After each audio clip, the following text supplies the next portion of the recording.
जय हिंद दोस्तों, स्वागत है आप सभी का हमारे इस YouTube channel student study platform पर।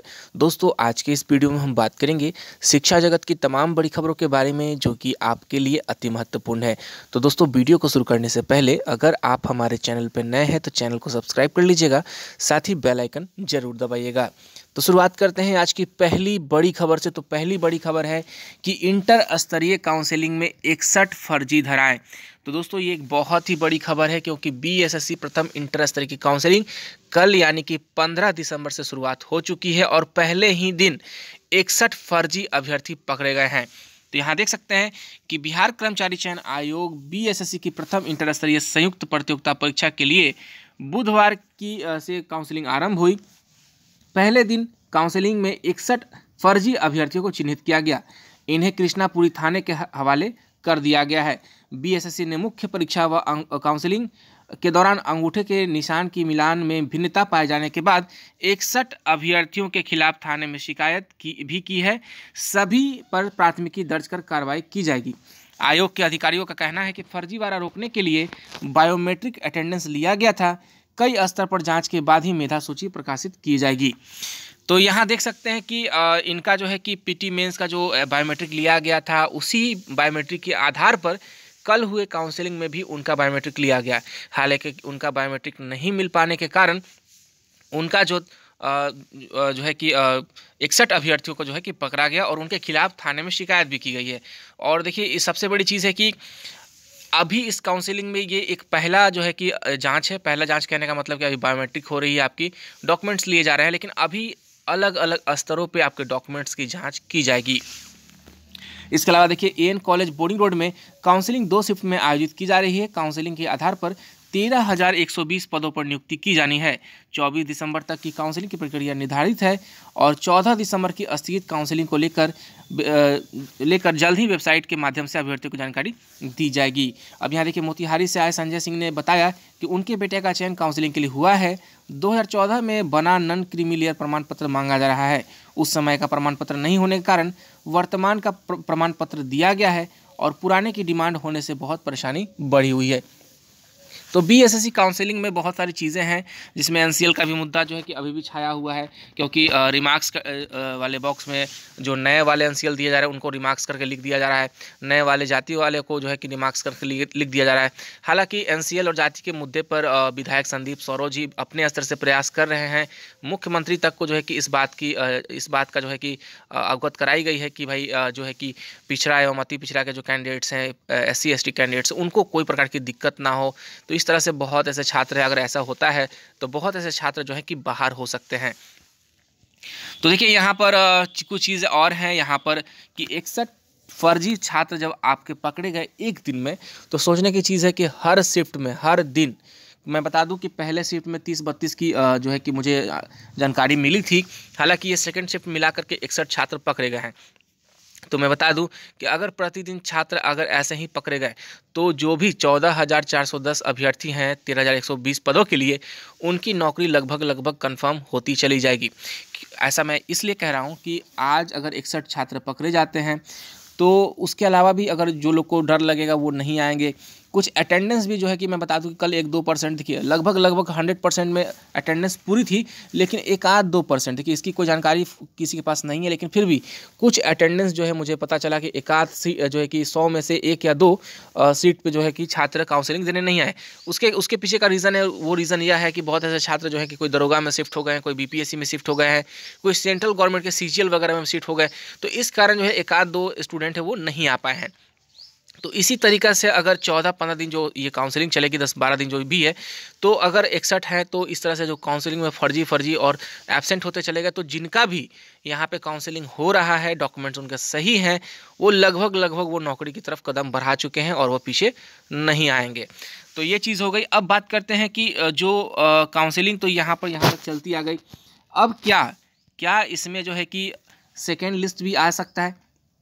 तो देखिए, जिस प्रकार से काउंसलिंग में फर्जी छात्र पकड़े जा रहे हैं और जो एब्सेंट भी हो रहे हैं, उस हिसाब से जब जिनका नाम आ चुका है उनका नौकरी पक्का हो गया है, उसी हिसाब से मैं बता दूं कि सेकेंड लिस्ट आने की संभावना कुछ ना कुछ बढ़ेगी, क्योंकि अगर इसी प्रकार होता रहा तो कुछ सीट खाली भी रह जाएगी और ऐसे स्थिति में सेकेंड लिस्ट आने की संभावना बढ़ेगी। और सबसे बड़ी चीज़ कि अगर सेकेंड लिस्ट नहीं आता है तो इसके लिए आंदोलन हम लोग करेंगे। इसलिए इसके लिए आंदोलन के साथ साथ हम लोग जो है कि मांग भी करेंगे कि भाई सीटें खाली नहीं रहे, पूरी के पूरी सीटें भरी जाएं बीएसएससी प्रथम इंटर स्तरीय में। तो सेकेंड लिस्ट, मुझे उम्मीद है कि सेकेंड लिस्ट आ सकता है।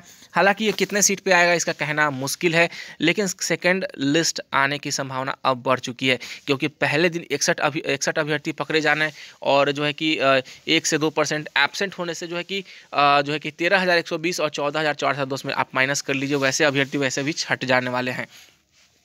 तो ये सारी चीज़ें हैं। खैर, आज की काउंसलिंग में क्या होता है, बहुत सारे क्वेश्चंस हैं अभी भी छात्रों के मन में कि कौन से डॉक्यूमेंट्स ले जाने हैं, नहीं ले जाने हैं। तो देखिए, आज मैं फिर से जाऊंगा काउंसलिंग सेंटर पर, और काउंसलिंग सेंटर पर एक हमारे भी मित्र हैं जो उनका भी आज काउंसलिंग है, तो उनसे सारी बातें जानेंगे और उनसे जो है कि काउंसलिंग के बाद एग्ज़ाम्स में क्या क्या हो सकती है वो सारी विश्लेषण उनके माध्यम से आज जानेंगे। और बात करें अगली खबर पर, तो CTET की परीक्षा आज है, तो तैयारी पूरी, ग्लव्स और फेस मास्क पहनकर आना होगा।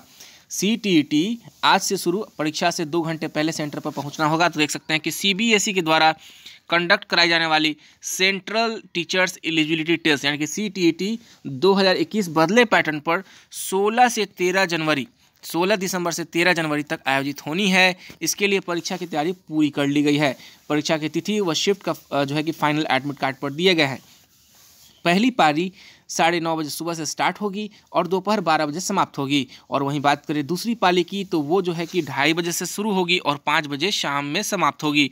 तो यहाँ देख सकते हैं कि इस बार ये जो एग्ज़ाम है बदले हुए पैटर्न पे हो रहा है, और इस बार जो है कि आपका जो है कि बहुत ही पारदर्शी तरीके से एग्ज़ाम होगा, कंडक्ट होगा, ऑनलाइन एग्ज़ाम होगी। तो ऑनलाइन एग्ज़ाम होने के कारण इस बार जो है कि इसे पहली बार जो है कि बदले हुए पैटर्न पे एग्ज़ाम की बात कही जा रही है। तो देखिए यहाँ पर इसमें जो है कि एग्ज़ाम है वो 16 से जो है कि आपका 13 जनवरी के बीच में है। तो 16 से लेके 1 दिसंबर तक जो एग्ज़ाम है, 16 से 31 दिसंबर तक का एग्ज़ाम वो जो है कि प्रथम चरण में होगा, और 1 से 13 तक का जो चरण है वो जो है कि अलग दूसरे चरण में होगा। तो एडमिट कार्ड जो है कि पहले अभी 16 से लेकर 31 दिसंबर तक का दिया गया है। बाकी आने वाला जो एग्ज़ाम है 1 से 13 तक का, उसका जो है कि अगले चरण में एडमिट कार्ड दिया जाएगा। तो यहाँ देख सकते हैं कि कहाँ कहाँ पर सेंटर बनाए गए हैं। तो पटना के अलावा जो है कि पटना के अलावा नालंदा है, मुजफ्फरपुर, गया, दरभंगा, भागलपुर, पूर्णिया, बेगूसराय में ये सारे सेंटर जो है कि बनाए गए हैं।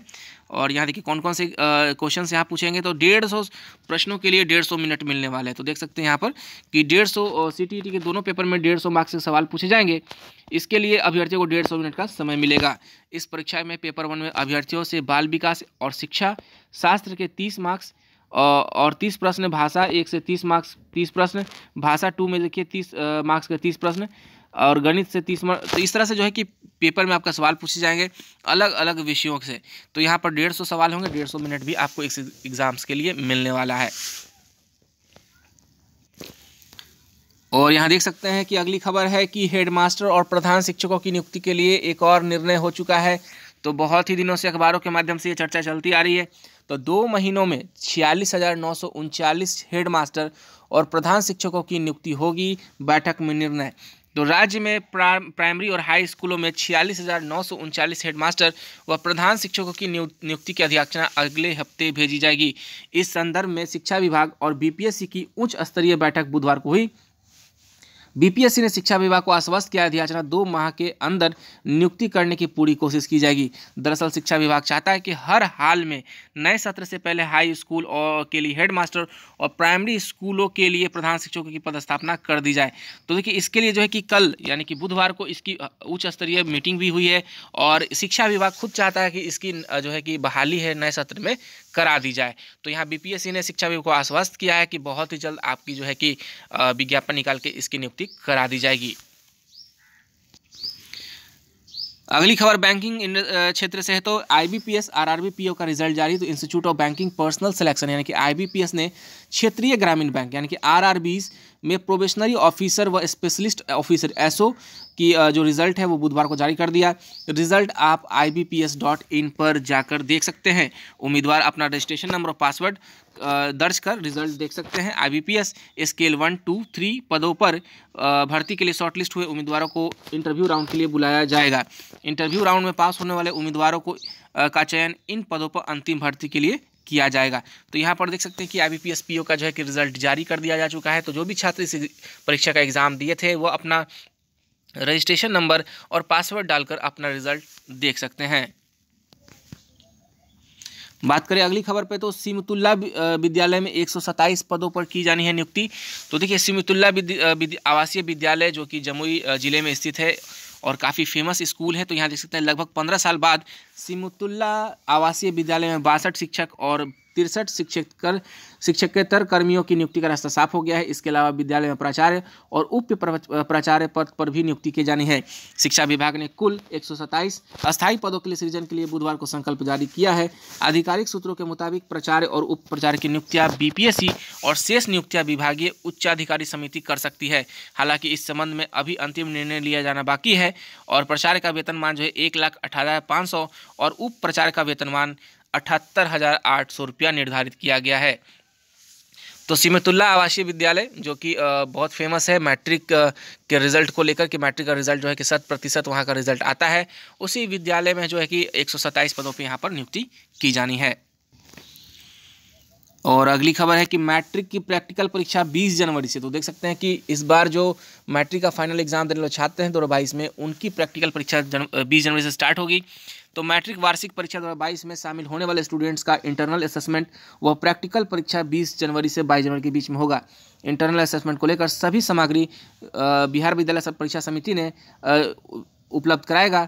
बोर्ड ने कहा कि विज्ञान में इंटरनल असेसमेंट, सामाजिक विज्ञान के लिए लिटरेसी एक्टिविटी एवं प्रोजेक्ट वर्क तथा गृह विज्ञान, ललित कला, संगीत एवं नृत्य की प्रायोगिक परीक्षा के लिए सभी परीक्षा सामग्री जिला कार्यालय को उपलब्ध कराई जाएगी। इसके बाद जिला शिक्षा पदाधिकारी इसे सही तरीके से वितरण करेंगे। तो यहाँ देख सकते हैं कि जो यहाँ पर जो प्रैक्टिकल के लिए जो डाटा होता है वो डाटा या सामग्री जो है वो जिला शिक्षा पदाधिकारी के ऑफिस तक पहुँचा दिया जाएगा और फिर जिला शिक्षा पदाधिकारी संबंधित विद्यालयों को वो चीज़ सामग्री जो है कि वितरण कर देंगे। और बात करें प्रैक्टिकल परीक्षा की तो प्रैक्टिकल परीक्षा 20 जनवरी से 22 जनवरी के बीच में होनी है।